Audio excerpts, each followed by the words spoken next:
Hey, good morning, everybody. It's Greg Kostroff, the Bearded Realtor, coming from you from Fresno, California. I hope you guys are all having a great week. Before we introduce our guest, this is our fourth podcast. I need a favor. I need some help from you. Hey, we set up our YouTube channel, Greg Kostroff, and if you would do us a favor, if you're looking at this on YouTube, will you hit subscribe? We're trying to get over 50 subscribers by the end of July. So please help us out. And with that, let's get going. I'd like to introduce to you somebody who I just recently met a couple weeks ago, a fellow realtor, but more than just being a realtor, he's also been in the teaching field for over 27 years. So Mike Cooper, I want to... Hey, it's great meeting you. Yeah. And thanks for having me. yeah, no, this is really, really good. So tell us a little bit about who you are, how young you are. Yep. What are you currently doing? Absolutely. You know, mindset. If we say how old we are, we kind of feel old. Yep. But when I turned 50, I started saying, "Hey, how young are you?" Absolutely. It's a healthy mindset. So, how young are you? Yeah, so 52 years old. I've been teaching 27 years. And when you say mindset being young, I hang around 15 to 18-year-olds 90% of my day. So some of the jokes they say and the goofy things that they say and the music they listen to, I just get it. So I think it's definitely kept me young. I'm married to Tiffany for just hit 30 years this last June. I have two daughters. One is a school psychologist in Tennessee, and then one is going to be an elementary school teacher here in Fresno Clovis area. So I've been very blessed to teach for 27 years, and then I coached high school and college football for 25 years. And so you're not coaching right now? Correct. I got done. I hit 25 years and thought, I think I'm ready to do something different. And with my experience in coaching, we moved 9 times. And I kept going, I'm paying a lot of money every time I buy and sell a house. Right. And so a guy that I teach with at Fresno State, because I'm an adjunct there as well, he says, Mike, have you ever thought about selling real estate? He goes, I think you have the personality, how you connect with people. Yeah. And I said, I love it. I said, everywhere I go, I look at real estate. And so we met, we talked, I took my test, passed everything, and I've been selling real estate for 6 years. 6 years. Okay. Yeah. So going back though to 9 places you've moved. Yes. Is that your entire career of 27 years you moved? Yes. Let's see. So I've lived in Oregon, Washington, Northern California, Anderson, my hometown of Chico, and then I moved to Clovis in 2008. Okay. And then since we've lived here, we sold a few houses. So okay. Grand total with me and my wife, 9 moves. So what did you do prior to, so if I'm doing my math correct, what did you do prior to teaching? You're 52 years old. Yeah, I got right out of school. I literally got out of school, got my master's, and I started coaching and teaching right away. So wow. Yeah, and it's been a huge blessing. Okay, so you've done this for a few years now. Couple. My first question to you is, you've seen education evolve. What are the biggest changes in the classroom since you started? There's got to be. Yeah. Because, I mean, we deal with technology and Absolutely. different things. So what are some of the changes you've seen from when you got it? How old were you when you had your first teaching job? When I first started my first job, I was right out of my master's, so I think I was 23. And how did now I'm giving you a different question now, okay. But how did the students react to you being so young? I think they definitely related to me because they knew I was fresh out of college, and a lot of the music they were listening to, I was probably listening to. So I think a lot of that was very relatable. But I think that when I going back to your question, I think the thing that has changed most in education are 2 things. Is one, technology is huge. Like for example, in my class since COVID, I've never touched a paper in my class. Everything is online. So every lecture I have, every paper that I give them, every lab, everything is online. We use this thing called Google Classroom. It's just phenomenal. So kids can really, they can be gone. Like I have athletes that will get injured. I have a kid, get sick. Somebody went out of town. Everything they could do, 99% they could do it online. So it's awesome. It's huge. So you've adapted to that. Definitely. Is there benefits of having a book in front of you to read versus online? Is everything online? So every kid does check out a book. That's part of just a Williams Act that we have in education. Every kid has a book, but everything they do is on their screens. And so they do most of it from their phone. They'll do it from their iPad. And for me, the biggest thing is as a teacher, kids would say, well, you lost my paper. I turned that in. I know I did. So now all I have to do is go, let's check Google Classroom. Like, it is. I forgot to hit submit.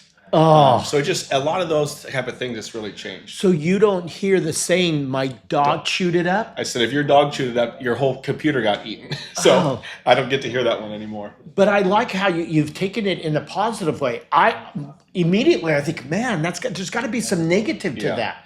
Is there any negative? Because I have a daughter who was a a history teacher for 3 years. Oh, good. Yeah. And she's talked about the importance when you're reading to have that book in front of you. Yep. Hold that book. Yep. Because for some reason, I don't know if it's more relatable because you have. What do you think those differences are? I think for some kids, I would absolutely agree with that. The kids that come into my class, there's a little transition, but at the end of the semester and at the end of the year, I have them write me a letter, and there's a 4-paragraph letter: the goods they like, the things that they think I should change, talk about the grade, and then any life lessons that they want to talk about that I taught them.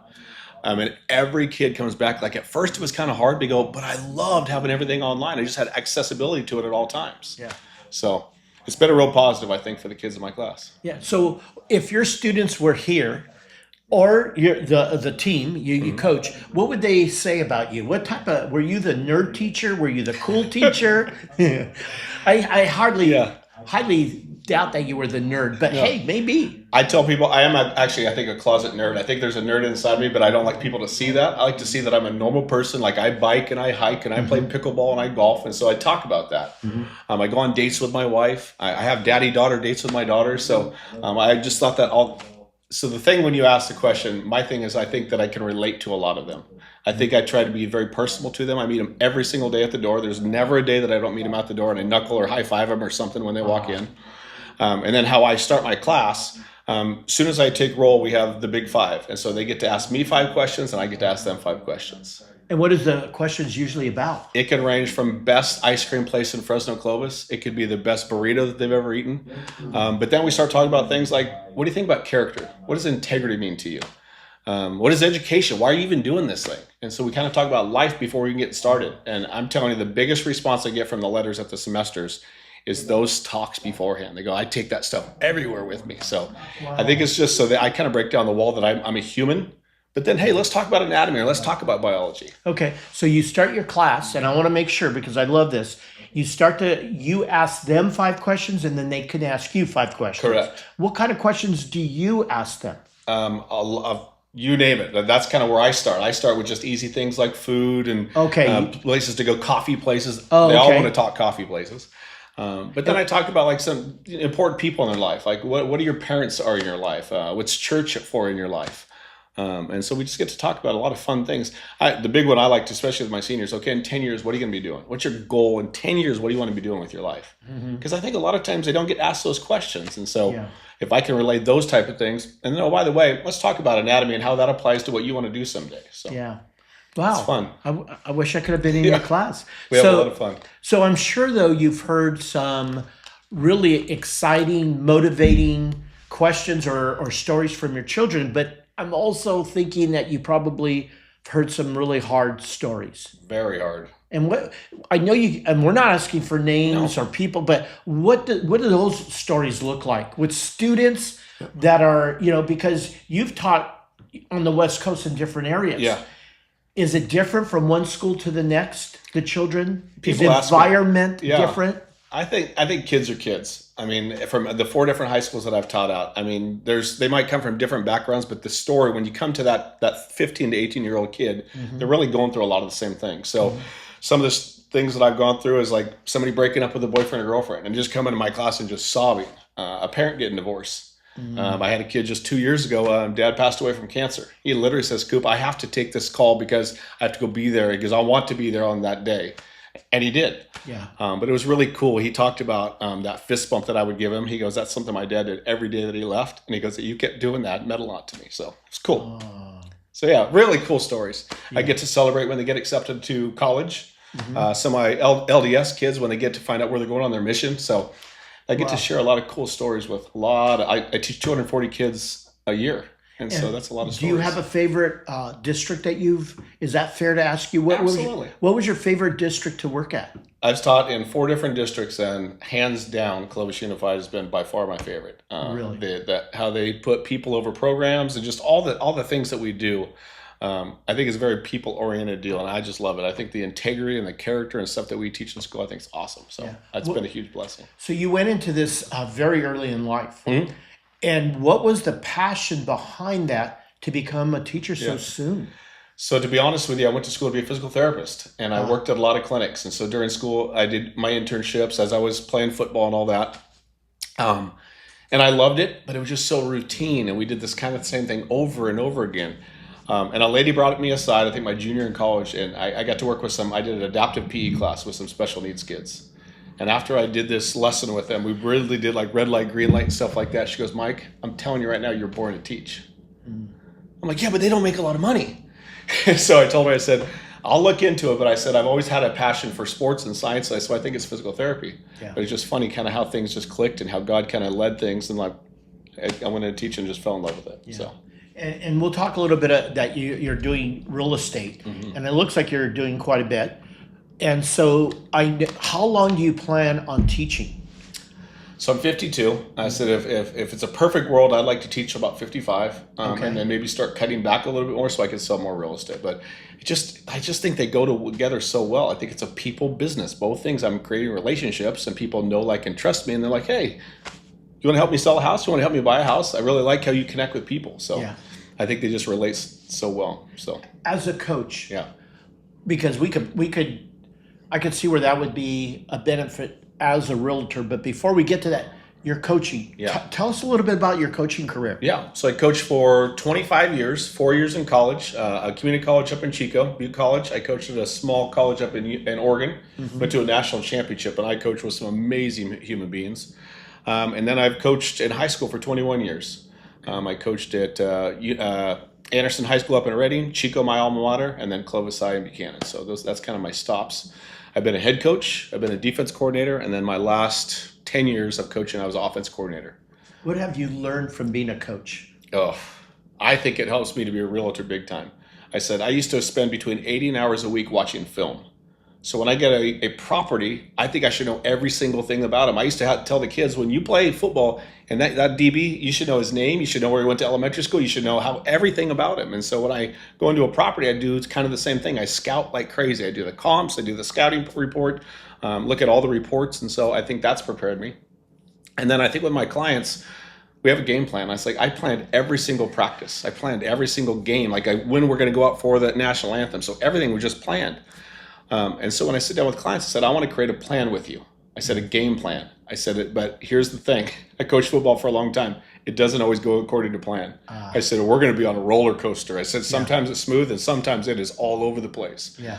But I think as a coach, I help them set a plan. A coach is, in the dictionary, a coach is somebody to get somebody from point A to point B.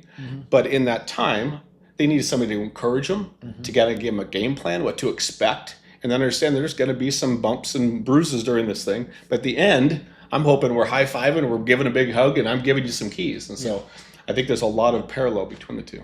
In your coaching career, I'm sure I could say that there may be some people that are not coachable, and you may say, no, that's not true. But what makes somebody coachable, and what makes somebody not coachable? Where have you ran into where that was a struggle, maybe, where you really wanted to see this person succeed, and it didn't matter what you told them? I think that's a great question. I think the biggest thing with that, I always ask kids, what's your why? You kind of look at me, what do you mean, what's your why? Why are you playing football? Why are you doing track? Why are you doing that? Is it because you want to go to college and help pay for it, kind of like I did? Was it because you have a passion for the sport? Or is it because mom and dad make you, or it's kind of expected that you play?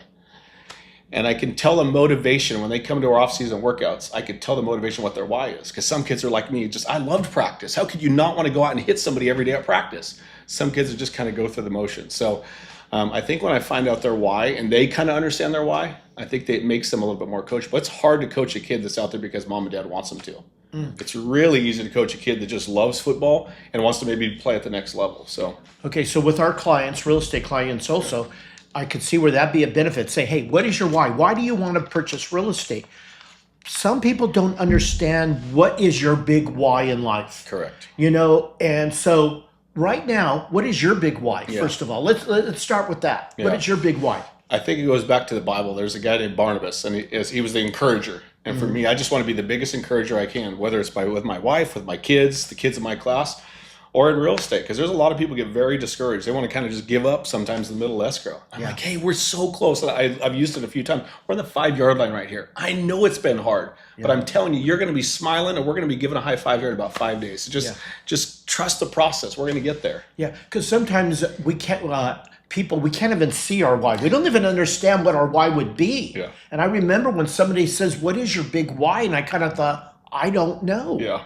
And then first of all, the correct family, oh, my family, right? Yeah. Which that should be for everybody, or their faith, Yeah. whatever it is. But when it comes to coaching and want to be the best athlete, or that client that you want to see them succeed and invest and financially come stable in Yeah. their lives, how can you get people who don't understand what a why even means? How do you get them to see that? I think one is having a plan. I see, even like with working out, I've set so many kids up on programs. I think you got to have a plan, and I think you need to have people in your life that speak encouragement. I think we have so much negativity in our society right now. I gotta encourage, and I try to check on them a lot every couple of days. Hey, how are things going? Hey, we just did this report. Things are looking good. We're going to talk. So I think they need communication, they need encouragement, and they need to know there's a light at the end of the tunnel. They need to know that we're doing this for a reason. Is that with your those that you coached in football? Would that be the same? Yeah. I think it's very parallel. I think with kids in my class, I think with kids that I've coached, and I think with clients, absolutely. In the letters, I cannot tell you the response when I get those letters. And I tell all the kids, I'm going to keep your letter for at least 1 year, and I'm going to read it probably 20, 25 times. And the things that I get out, just little things, like just sitting and listening to a kid, or just that fist bump at the door. Just to know that people are listened to and heard, I think is huge right now. I think people want to be listened and heard. So. Yeah. So what I'm hearing from you, what I'm getting to learn about you, the reason you had the passion for teaching and coaching is part of it is encouraging. And that looks to be a gift that you have to encourage people. Is that correct? Absolutely. Yeah. I think I was blessed to do that. I think, it's just people when the kids in my class, they said it's just different. There's a different vibe in your class. I had music going on every day. I'd fist bumping them out the door, and I check on them. I ask them about life. Hey, how was the game the other day? How'd the play go? And I try to go to a lot of them and try to see those things as well. So it's kind of fun. Yeah. And I know in the times that we live, there's certain lines that they put between you and the students. You coaching and we have that in our business and real estate. We have these lines. So let's go back to the classroom. Where is there a line? And I know you can't, I'm just being honest. No. How do you cross that line? It seems like I remember hearing that you got to be careful about giving kids even hugs. Oh, yeah. And what if you want to give that kid a hug? Yeah. What if that kid needs a hug? Do you give him that hug? Where do you draw the line? Because it's, man. Yeah, it is. It's a tough one. And so I've always done fist bumps and handshakes, but I can tell I always look at kids' faces, and I always tell them, your eyes don't lie. You could be happy, or you could be, I could tell by your eyes when you walk in. So sometimes when there's kids, I'll kind of give them a fist bump, or they'll stay after sometimes. I'm like, hey, do you need something? You go, yeah. But I tell them, we call it the youth group hug. I just give them the side hug. Especially, I said, I have 2 daughters. I said, I don't want anything to be uncomfortable. So we give a little side youth group hug. Yeah. But I always tell them, hey, I'm here during lunch. If you ever need to just come and talk, let me know. But I just want to know that there's somebody in this world that cares about them. Yeah. Yeah. And I'm sure there's a lot of children kids that have their family life maybe is not. Yeah. And I'm sure you see that, right? All the time. Whether it's divorce or disease or neglect. I mean, you name it. In 27 years, I think I've seen it. Okay. Yeah. And there's those lines you can't cross. Yeah. You can't, so where do you take, how far do you go when it comes to a kid who is just struggling at home? Yeah. There's nothing you can do. Yeah. I mean, so what is your plan of action for that? Yeah. You see a kid at the beginning of the year, you could tell that this kid is just struggling. Yes. What is your goal? Yeah, one is to connect to make sure they're heard every day. My goal is, like, if I have 40 kids in class, which I normally do, I want to connect with them every day.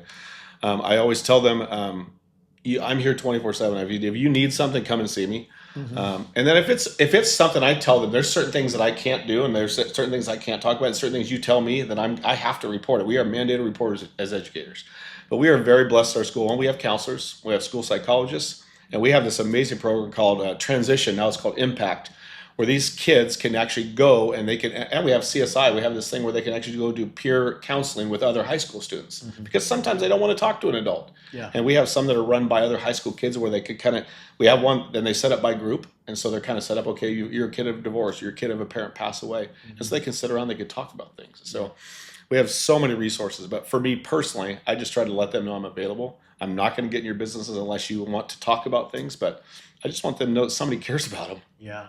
That's cool.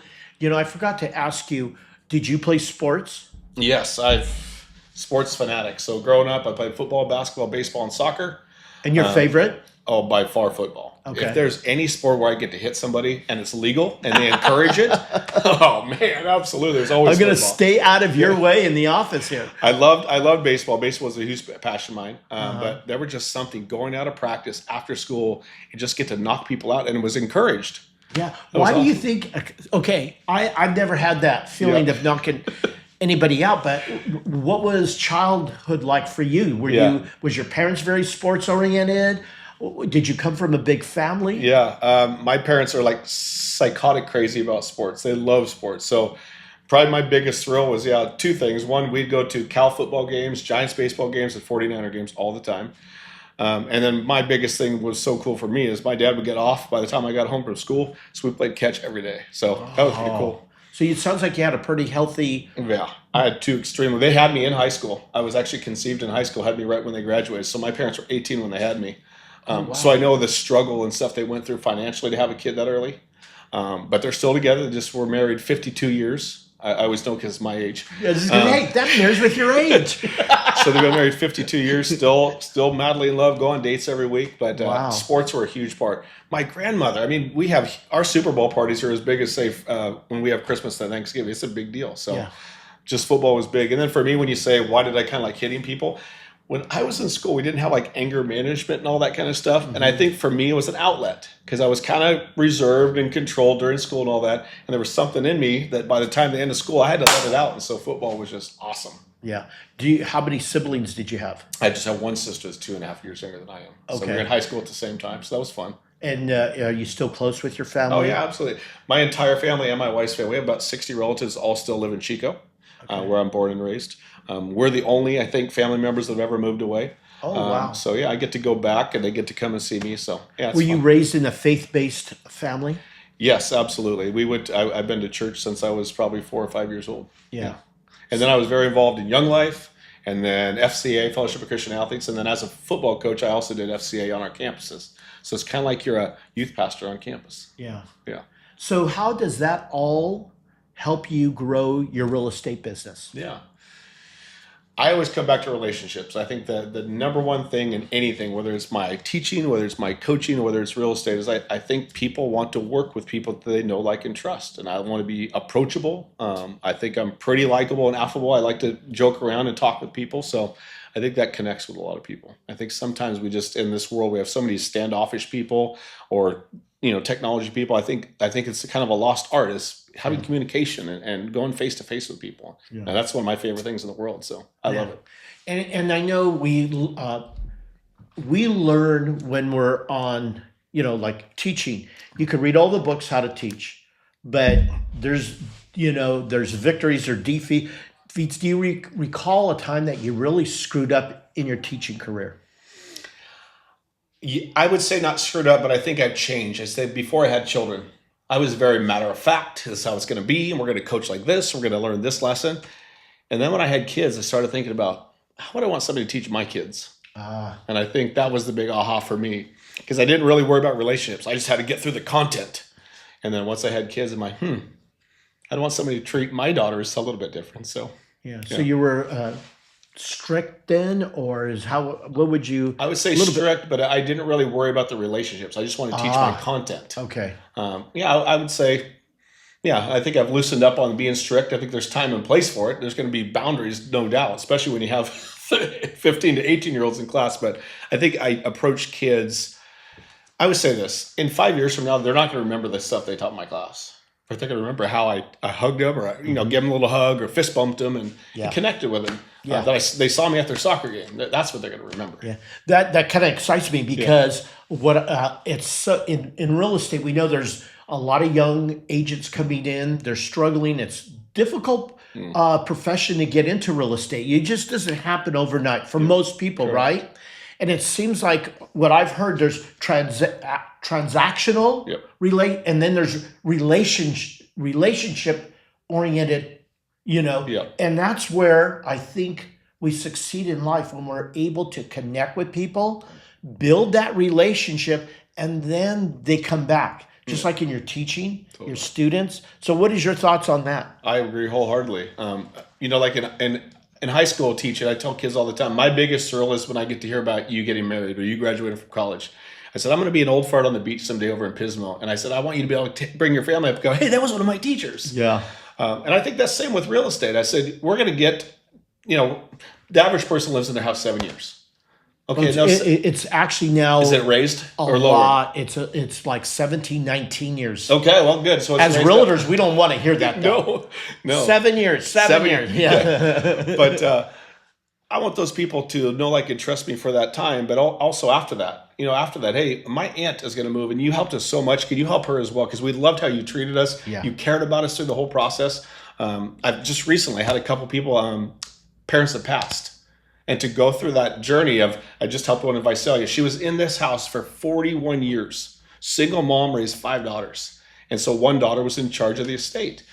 And she just wrote me a very nice review and talked about how I never pressured her. I said, I think we did it right. I think how we treated her through that process. We treated her, mom with dignity. We got this really cool picture blown up of her, childhood home and sent it to her and had it all framed. And she just said it meant the world to me that you never pressured her in the process. It was a relationship during that time. So, yeah. So cool. What is your recipe for getting your students, your clients to trust you and to feel comfortable? What is your recipe? What do you try to do when you are working with, like this coming year, you're going to have all new students, right? And I know you high five them, you talked about that, but it's much more than just high fiving. So what is your recipe? I think the question and answer thing that we do at the beginning of class, I think it allows me to break down walls. And I try to be real with them. The things maybe that I struggle with in high school, maybe the things that I struggle with, maybe in a relationship with my dad or my mom, when I was younger. Yeah. Because they're all going through it. I would tell them, I remember what it's like, that first hard breakup. Mm-hmm. And so they get to see the vulnerable side of me, being a human and not just a teacher. Yeah. So I think that helps a lot.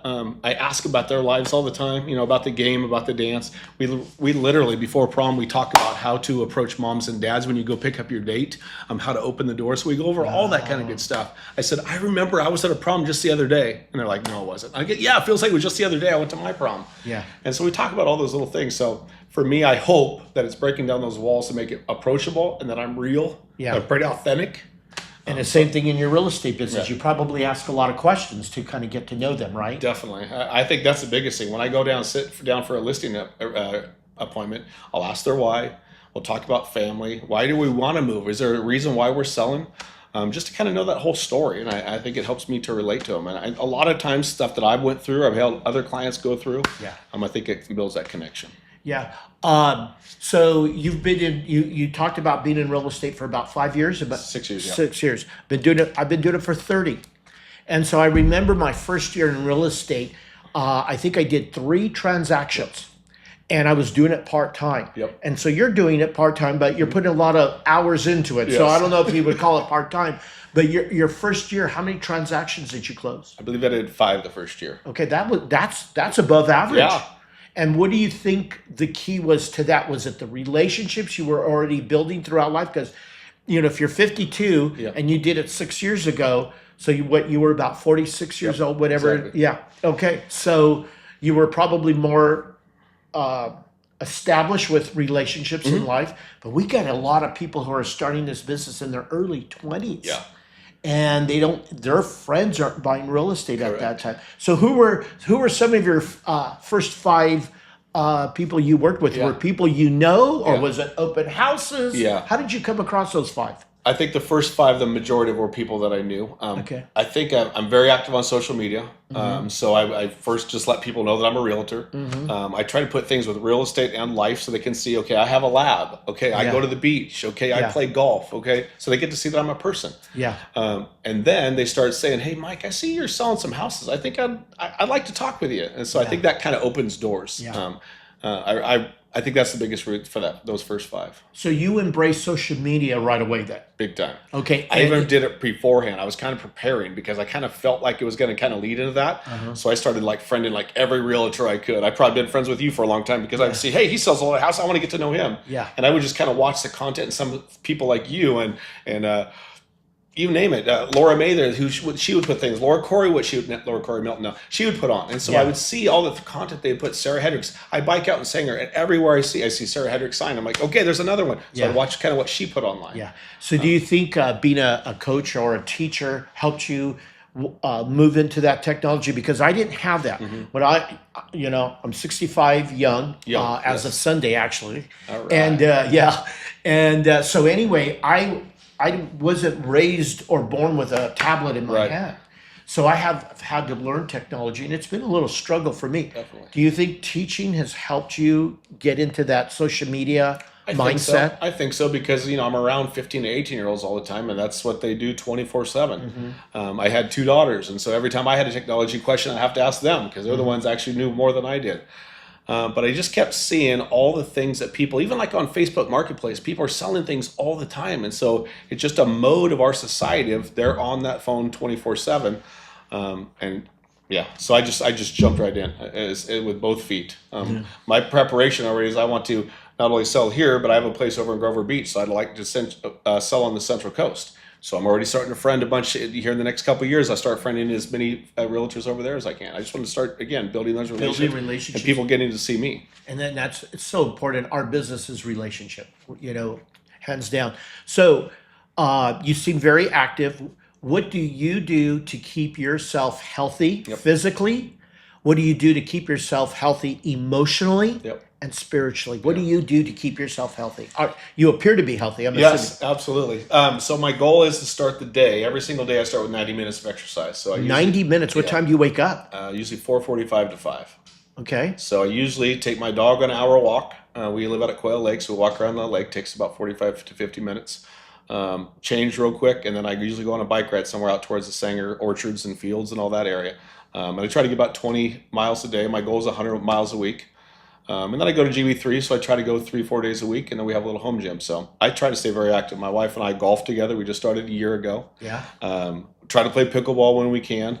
I just love to be outdoors and moving, and I like to compete. My wife thinks it's a little crazy, so sometimes I have to kind of be careful with the competitive part. But so that's really physical. Yeah. What do you do emotionally to keep your mindset healthy? Yeah.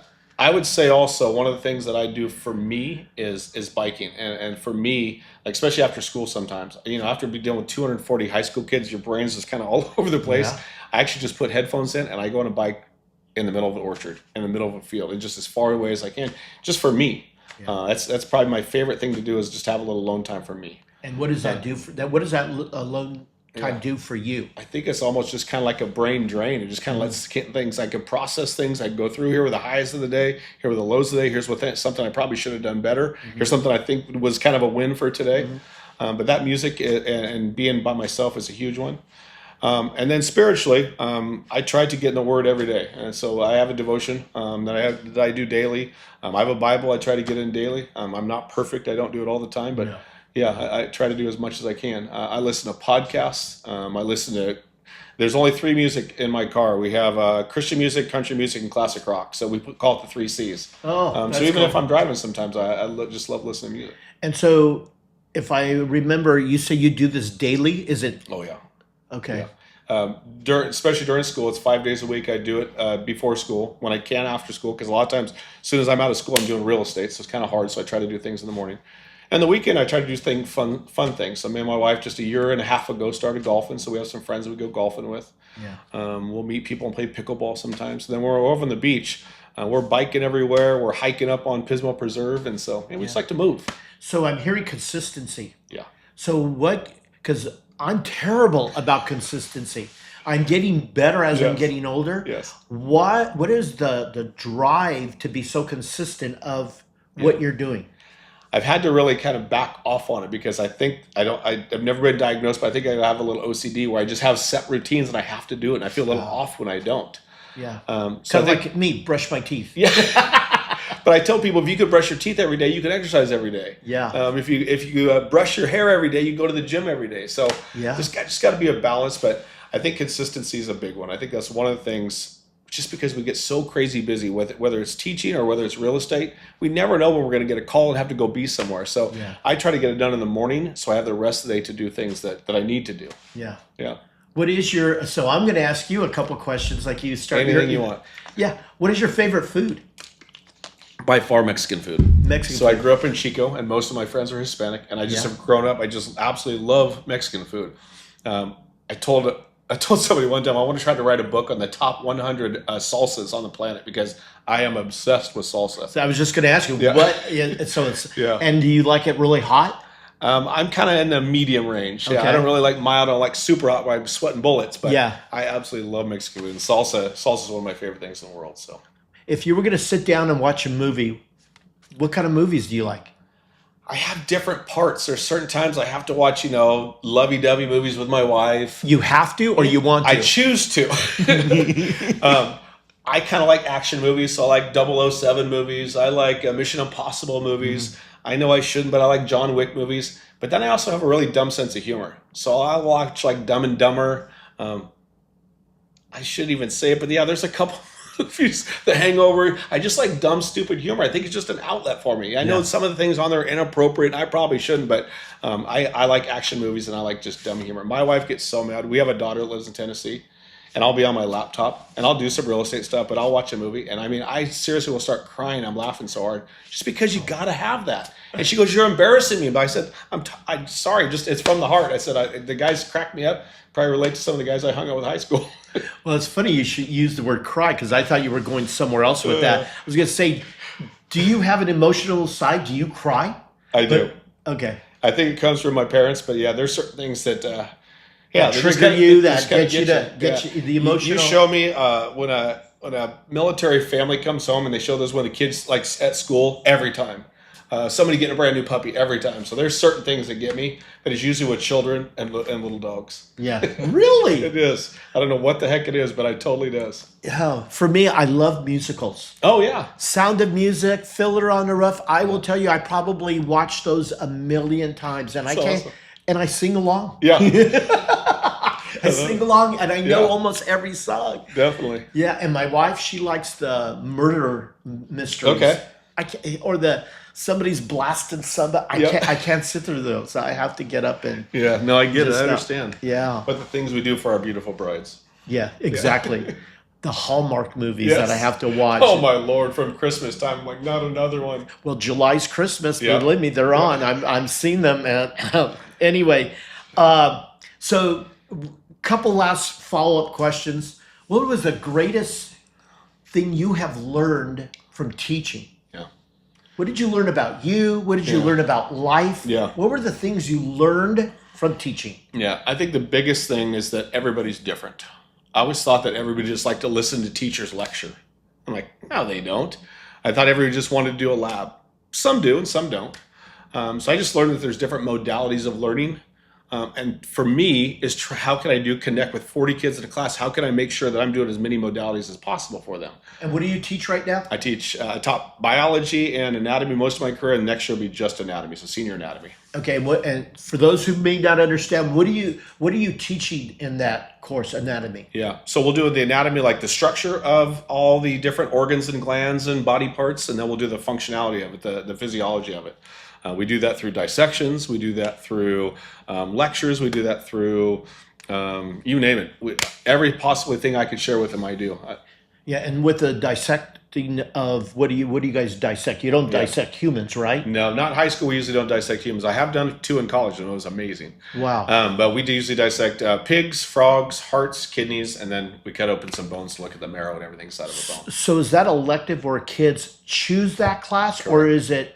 So Usually it's a junior, senior elective. So the kids that I usually have, they've already taken most of their AP classes. Most of them are going to go into the field of either medicine, fitness, physical therapy, nutrition. And they just want to know more about their body. Okay. And so it's a blast. I mean, I have some highly motivated kids because they don't have to be in there. yeah. They're juniors and seniors like, hey, I kind of like science. I've heard good things about you. And it's a blast. It's So a when great it's combo. cutting up different animals, then most of your students are okay with that, right? I would say 90% of them, 95% of them are okay with it. Some of them do not. So I have some online dissections that you can do. Oh. But a lot of those kids, it's funny to watch them. They'll kind of sit in the periphery like, I don't know if I want to. And they end up being right in the middle of it. And where some of the kids where I think they want to, they're like, oh, I'm not quite sure about it. But it's really fun to watch their faces. I think one of the things sometimes that I love most about teaching is those aha moments. And when I hear a kid like dissect something and they'll like pull the heart out of the kid, and you're like, oh my gosh, that's awesome. I wish I could film their faces when they do it. It's cool. Yeah. So at 27 years, you've had students who have graduated, become professionals, I'm assuming. What does that do when you hear 10 years down that somebody's been so successful in, do you have any stories or thoughts about that? Yeah, those are wins. When I find out like a guy that two guys that I coach in a coaching class, or like coaching football now, or three kids that I've taught at Buchanan High School are now realtors and doing really well. So just to hear those stories where people will come back and say, hey, I'm really struggling in this anatomy class. Can you kind of help me? I'm like, absolutely. I had a girl that was in my Buchanan class, my Fresno State class, and then now she's a junior or senior in the nursing program. She's struggling a little bit in anatomy. She came by every single Friday for 6 weeks during her lunchtime, during my lunchtime, and I would tutor her. She got like a 97, 100 in the class. So it's really cool to have those moments when they come back and kind of find out what they're doing. Last question. What do you want the public to understand about teaching? What is that? What is the misconception of a teacher? What is your thought about that? I would say this. I know a lot of people think that we just work 9 months, and I think that's the misconception. We have a pretty sweet schedule when we do, and I'm never going to complain. We have an awesome schedule, but it is emotionally draining sometimes when you come home after dealing with 240 kids. You have a wife or a spouse, and you have kids. You got to kind of get recharged to give them your best as well. Because you have a lot of people pulling, and then you're on committees, and then you have meetings, and then I coached. And so there's times that I wouldn't get home till 7:00 at night. So it can be emotionally draining, it can be physically draining, but to me, it's probably one of the most rewarding things in the world. I just absolutely love it. And you made a comment about, somebody said about you becoming a teacher and it didn't pay a lot. I don't know what it pays today, and we don't need to discuss what that is. Yeah. But do you think teachers are underpaid? I would say yes. Is that a fair question? Yeah, totally fine. I get asked that all the time. I think yes and no. One, we do work 183 days out of the year, so it's less than half a year. But I don't think people realize what we get paid for that 183 days is pretty awesome. Not only that, we have amazing benefits and we have an amazing retirement.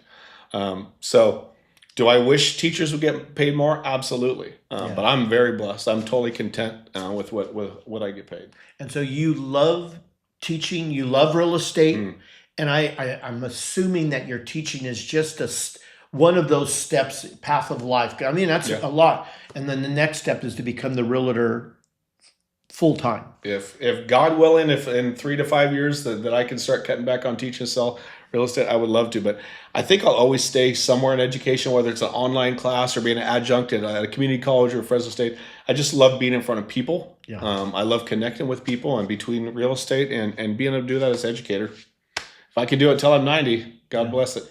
And when you have the coaching jerseys off and the teaching, you're not doing, where do you like to vacation? Yeah. So we have a place over in Grover Beach, which is right by Pismo. Right. So we try to go over there at least twice a month. And so between golfing and walking on the beach and hanging out with friends, we have some really good friends that go over with us, some good friends that live there. So love to that. And then love to vacation. I love to travel places. When I was younger, we did not travel a lot of places.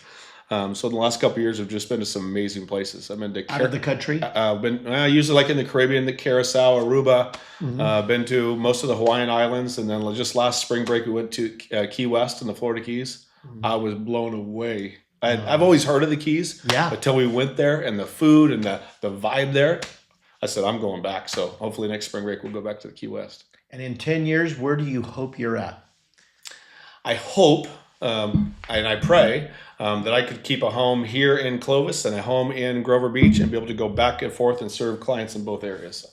One of my biggest passions, I'm glad that you asked that, is I want to help people here in the Valley to understand that you can buy a house over on the coast, because I had this perception. I'm a teacher. There's no way I could buy a house over on the coast. I can never afford that. Yeah. But there's ways you can do that. So we partnered with another couple. We bought a house together. We've had it 6 years together, and then next year they're going to retire from education. They're going to buy a house, and then so we're going to buy them out, and we'll have our own house over there. And it's taken 6 years. It's been an awesome relationship to have them over there with us. But it's pretty cool also that at 53 years old, me and my wife are going to be able to own our own home in Grover Beach. And so if I could do that and help people, I'll also be like a concierge and kind of teach them that it is possible, I would love that. Yeah. One of my, wishes was to sell up in Shaver Lake. Yes. And so, and again, that's another, people don't realize they can afford, Yep. a vacation home. Absolutely. And I've sold several homes up there now, and it's a blast. I love going up there and selling homes. So anyway, Mike, thank you so much. My It was pleasure. great meeting you again, everybody. Hit that subscribe button for us. Asking for help, and we're here. If you need us, give us a call, and make it a great day. Thank you for listening. See you the next one. Thank you.